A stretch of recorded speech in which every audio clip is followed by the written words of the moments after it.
This lesson is on piece number 6 out of my series called 7 Easy Classical Guitar Songs for Beginners. This series is an introduction to classical guitar by teaching actual pieces of music, very simple beginner level pieces, and by giving you step-by-step exercises for how to work on them from the ground up.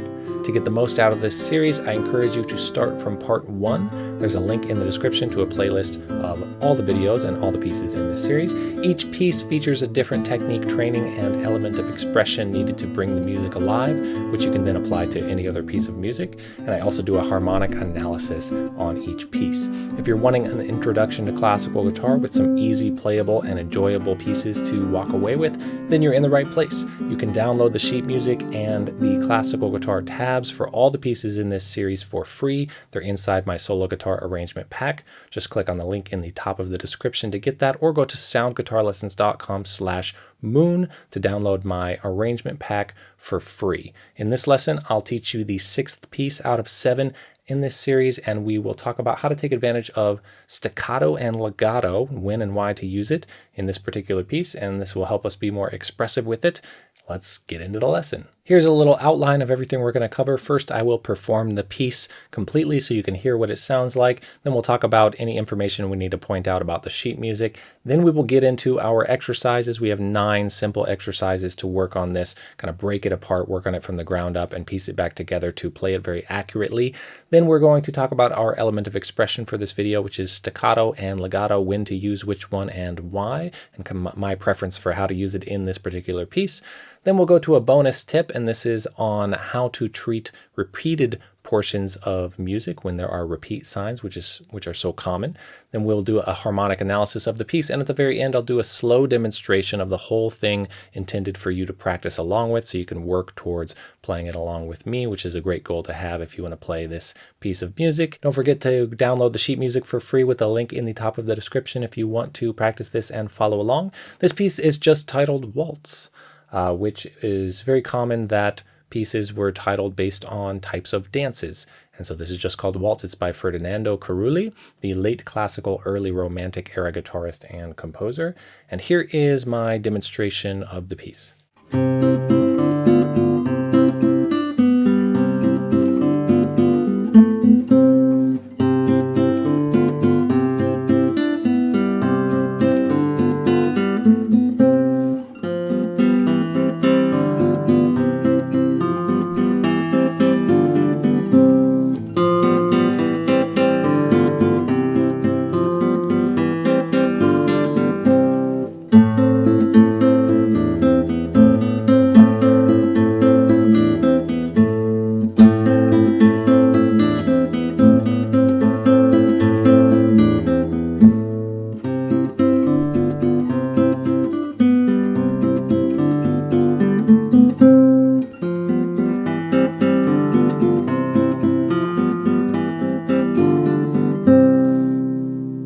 Let's talk about the sheet music here. This is 3/8 time, so there are 3 eighth notes in each measure. Eighth note, eighth note, eighth note, 1, 2, 3, 1, 2, 3. And we've talked about time signatures earlier in the series. Just different numbers, but just a feeling of 3, similar to 3/4, which would be 3 quarter notes, but this is 3 eighth notes in a measure. The next thing to point out is that this has, and you see on the page here, it says, what looks like it says fine, but it's pronounced fine. And that is because there's another page here, which I will scroll down. And as we see here, there's DC al fine, which means da capo, which means back to the top. So from here, you go back to the top until you get to the fine sign. So there are multiple sections in this. Let's look at the repeats here. You start at the beginning. There's a repeat sign, so you go back. Next time you go through, this is the B section. You go play to here, and then you repeat back to here. Then you move through, and you go to this 3rd section, and you repeat it once, and then DC al fine da capo al fine, which means back to the top. So now I go back to the top, and all the way back up here. And when you do a da capo, you do not play the repeats the second time, just like I did in the demonstration. So you just play this once, go through, and you just play this once, and you get to the fine, and you're done. So that is the form. It's a way of minimizing the amount of sheet music because it's exactly the same material. So it just shows kind of how to how to notate a more complicated form than just something that is linear and saves a lot of space for us. And it's very common da capo al fine. There's also DS al fine, where instead of to the top, it would go to a little sign or symbol. And that symbol will be obvious if you see that in sheet music ever, DS al fine instead of DC al fine. So that's something there. Yes, this is 2 pages. We'll see if we can get it into 1 page for you for the download. And obviously a lot of sheet music is multiple pages, even though I try to have these simple pieces on 1 page for you. So I often use a page turner when I'm practicing or reading, like a foot switch page turner. The one I use is Vadami Blue. It's kind of a very fancy pedal that does a bunch of other awesome stuff, but I use it just as a sheet music page turner with a tablet. I'll put a link in the description to a video I did about that pedal, which is very cool. And if you're interested in it, there's a discount link too, just for my audience, and that will be below that other video. So that's everything to say about the sheet music. Let's go into our exercises to break this down and work on it from the ground up. It's definitely the most difficult to execute out of all the pieces in this series. Okay, exercise 1. If you've watched the other pieces in this series, the other videos in this series, you know that I like to do just right hand exercises extracted from what is needed in the piece. So this is going to be our waltz feel with D and G and B. And we're going to rotate through different right hand patterns that are inside of this piece. So this is the first one, then switch to D with the bass and B and E on the top. So far we have this, and then we have this.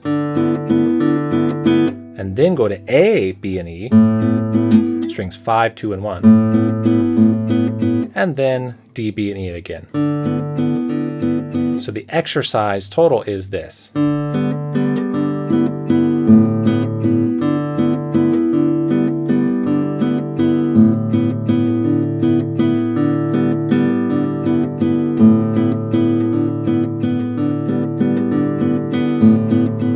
I like to make little etudes like that, get really secure with them, so I don't have to, we can't focus on a bunch of things at once. We have to get this feeling automatic and having a good habit with it, low stress, low tension, then we can add in the notes, the frets, the other hand, all that stuff. So that's a great thing to extract from this right off the bat. But now I want to go a different direction with my recommendation for how to break this down, something you can do on any piece ever, and it is a fantastic thing to do, which is work backwards. This is a tried and true method. I wouldn't say I first learned about this, but I think it became more of a serious way to practice for me after I saw a masterclass of David Russell teaching a student. It's kind of masterclass where a master guitarist will teach a lesson in front of a crowd. And so I attended this and saw David Russell helping this student and recommending that they workshop together this piece that the student was working on from the very end. Just start at the very end, get that down, then add the next measure back, next measure back, next measure back. And it is amazing what this does. Just featuring it on this video, but it could be any piece, anytime ever. Think about what happens when you work from the beginning to the end. You front load the beginning. You get the beginning strong. You play the intro so many more times than any other part of the piece or song that you're working on, and then things get harder and harder, more stressful. Well, this is an amazing way to practice, because if you do it the opposite way and you get this really down, this really down, this really down, then as you play through the piece, you're going from weakest to strongest in terms of your exposure and your familiarity. So you get more confident as you play instead of less confident and worrying about train wrecks. So it's just kind of a psychological thing to do. Obviously, we want to be equally comfortable with the whole piece. So this is just my overall recommendation on this piece for how I would break this down, but it's not unique to this piece. It's just, I'm just featuring it because featuring a bunch of different ways to break down pieces in this series. So I would do this very last measure and the last 2 measures, I would say. Actually, let's specifically do the last 4 measures, but you can break it down for yourself however you want. Okay.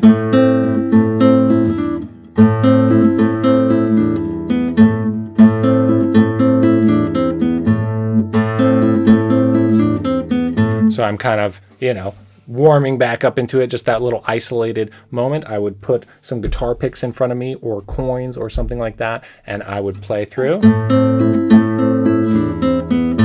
And that I'm not happy with, so I wouldn't slide one over, but I would try to get one. I'm not happy with that one either. I'm pretty picky. Not happy with that one either because I scraped, but as soon as I get a good one, nope. Nope. Nope. That was my first one I was satisfied with enough to slide a pick over on the desk that's in front of me, and then I would try to get 3 of those in a row. Now you see how hard that will be given how many mistakes I made, and it heightens my awareness to an extreme degree. And my standards have increased over time. I used to just say, great, I played the notes, but now I'm listening for the tiniest bit of velocity difference that I'm not happy with, or right now I'm new to my nails again because I played without my nails for 5 years, and I played with finger picks before that, and I played with my nails long time ago. So I'm using my nails again right now. So the nail kind of buzzing and scraping because of the slightest angle shift is something I need to secure for myself. But already, with not a ton of practicing back with my nails, I'm getting familiar again extremely fast because my standards are so high. Not just that my standards are so high, but my awareness and attention to what I'm doing is so heightened from trying to get the perfect take of little chunks at a time. So if you did that and just you got 3 of this that you're like, oh yeah, and that might take you hours, right? And if you could do 5, even better. And then you move on to these, okay? And then you can organize it however you want, but being the more organized, the better. You could do all 8 after that. And you could say, man, I got that down.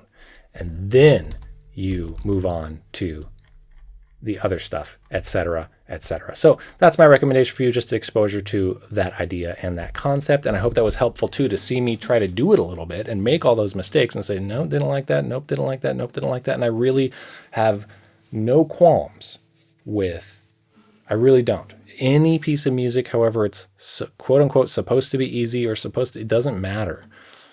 If I'm not getting it how I want it, I'll take as long as it takes. I'm not going to rush through it. I'm not going to develop a way of playing it that I'm not happy with. And I'll take all the time to mute little parts and everything. Earlier in the series, we talked about muting the music. Let me show you a spot here. Muting with the thumb. Well, I'm muting the D here with my thumb, sometimes, not always. But just in case, I like to put my thumb there. I'll show you on the actual guitar in 1 sec. And then I am definitely muting, I got to do it to I'm muting the D here also. And I'm doing some other interesting muting things, but those aren't always necessary. Like, for example, I am muting the top string right here because it was ringing right here, and I don't want that E to keep ringing here. And that is the reason I'm bringing that up right now is it's really hard stuff to ingrain. So a simple piece like this can take hours, days, and days if you want to get all those details exactly right. So this beginning, so you see how I hopped my thumb over to the D on the 3rd measure just to set it there. Same with that last measure of the A section. Moving on to the B section. There's my thumb on D, just in case. I could mute it with this finger here and I could get that down instead, but I kind of like hopping the thumb a lot right now. So some tricky stuff. Certainly, this is not what I meant to talk about in this lesson, but it's coming back from earlier in the series. Certainly you have to mute. You don't have to, but I really recommend working on it here as soon as you're ready to. It's not the end of the world if you don't, but you play this A, you play this A, you play this E, and you want to mute the A from ringing because the A is not in this chord, which we'll talk about in a second with our harmonic analysis. Okay, so this is kind of bass note muting 101, which is not easy. We talked about it earlier, so go back to those lessons if you haven't watched the earlier parts of the series. I'll demonstrate and watch my muting thumb. Okay. I didn't do it the first time. I muted the A, but you got to mute the E right after that too.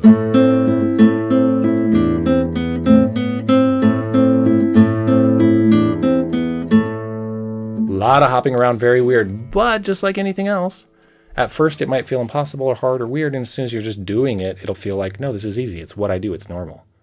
I ride the unicycle.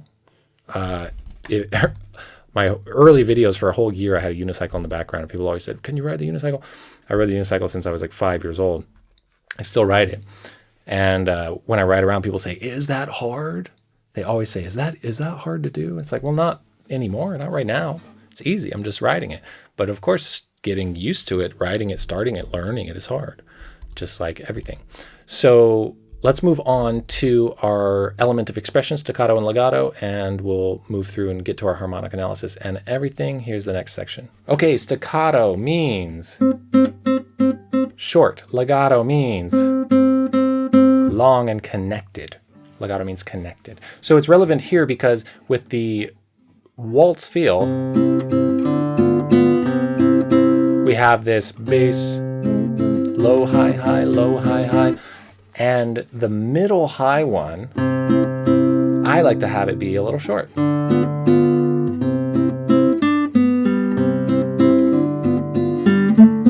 Here's what it would sound like connected.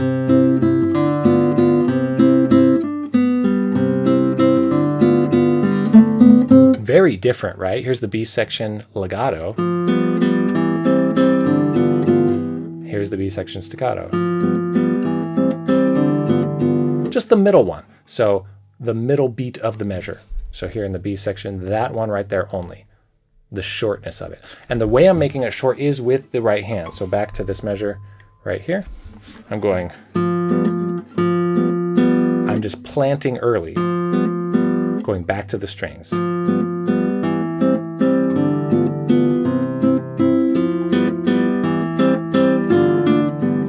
It gives that little bounce to it, that little dance feel to it. It's not right or wrong necessarily, and there probably is a more acceptable, of this time period, and this composer intended this, and you're supposed to do this. There's a lot of that information that I'm not privy to, that I'm not, haven't deeply studied, but some people specialize in music of exactly certain eras and say, this is how exactly you're supposed to make this short, make this long, treat this way, slow down here. All these like kind of little rules that I would let you know about if I had all that information. But for me, I'm just interpreting it in the way that feels right to me.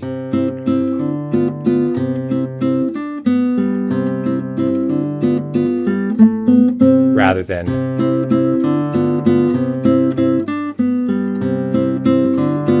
which also sounds fine, but that little hop in there adds a little percussion to it in a way. So that's our staccato and legato as it's relevant to this piece right here. I'm not recommending you do one or the other, but I want you to know about it. I certainly think you should try it and then do whatever feels the best to you as the artist, because you are the artist here. Here's our bonus tip for this lesson, which is that some people say to never play any repeats the same way twice.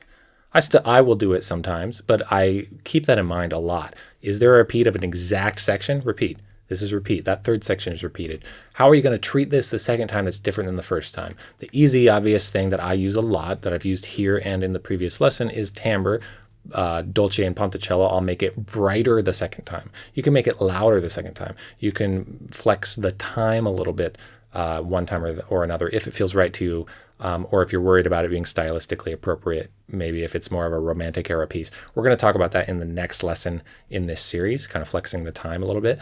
But maybe it's just volume purely. Maybe it is tone and timbre. Maybe it's the way you accent. Maybe it's the staccato legato type of thing. Just the idea that if something is repeating exactly, how are you going to make the second time not be exactly the same as the first time? And again, this is not a rule. Maybe artistically you want it to be as much the same as you possibly can. That's fine. But intentionality goes a long way here. Do you really want that, or is it just happening? So that is a little bonus tip for this. Again, my go-to is to change some timbre and volume dynamics a little bit on the second one to make it sound like that orchestral echo that we talked about in the last lesson of this series. Let's go ahead and do a harmonic analysis. Okay, here's our analysis of this piece. The form is pretty easy to just recognize that we have this, what we can call the A section, the B section, and then we have this C sections. So A, B, and C. So we're doing A, B, B, C, C, and then because of the DC al fine, we have A and B again. So just recognizing those different sections. The harmonic analysis is where it's fun, I think, though. So let's look at this. We've done harmonic analysis of all these, which really means simplest version of this is just what chords is this outlining? What harmony is happening here? So this is C major, the chord C major. This is G dominant 7, the chord G7. So C, G. This is the 1 chord of the key, the 5 chord of the key. Here's C again. Here's G7 again. Here's C again. Here's G7 again. Here's G. Here's C. So all 1 and 5, all G and C. Let's move on. This is G7. Here's C. Here's G7. Here's C. Here's G7. Here's C. Here's G7. Here's C. All 1 and 5, all G and C. Let's move on. Then we modulate suddenly to the relative minor key. Now we're in A minor. We just go there. We just jump there in this new section. So it's very much A minor here. This is the A minor chord, and this is E dominant 7. So it's the 5 chord of A, 1, 1, 5, 1, A minor, E7, A minor, E7, A minor. That's it. So even when we modulate keys, we're just doing 1 and 5 and 1 and 5. And if you don't know what that means, check out my chord theory series, where it's a huge, I think it's like 26 lessons series from the ground up, talking about chord theory, where chords come from, how all that works, what those labels mean. If you're interested, I'll put a link to that whole series in the description, the chord theory series. That's our harmonic analysis. Let's move on to the slow demonstration that is intended for you to play along with. Remember, you can get the sheet music of every piece in this whole series, including this one and a bunch of other sheet music, inside my solo guitar arrangement pack. You can get that for free with the link in the top of the description, or go to soundguitarlessons.com/moon. So that's what you can do to get this, so you can follow along and work towards practicing with me on it, which is a great goal if you want to work on this piece or any of the pieces in this series. So here comes my slow demonstration of the whole thing, intended for you to work towards playing along with. 1, 2, 3, 1, 2, 3.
That's it for this lesson. I post a new lesson video every week. I hope to see you in another lesson soon. And I hope to see you in the last video of this series, which is coming out not next week, but the following week, the 7th video of this classical series. Thank you so much for watching. Take care and happy practicing.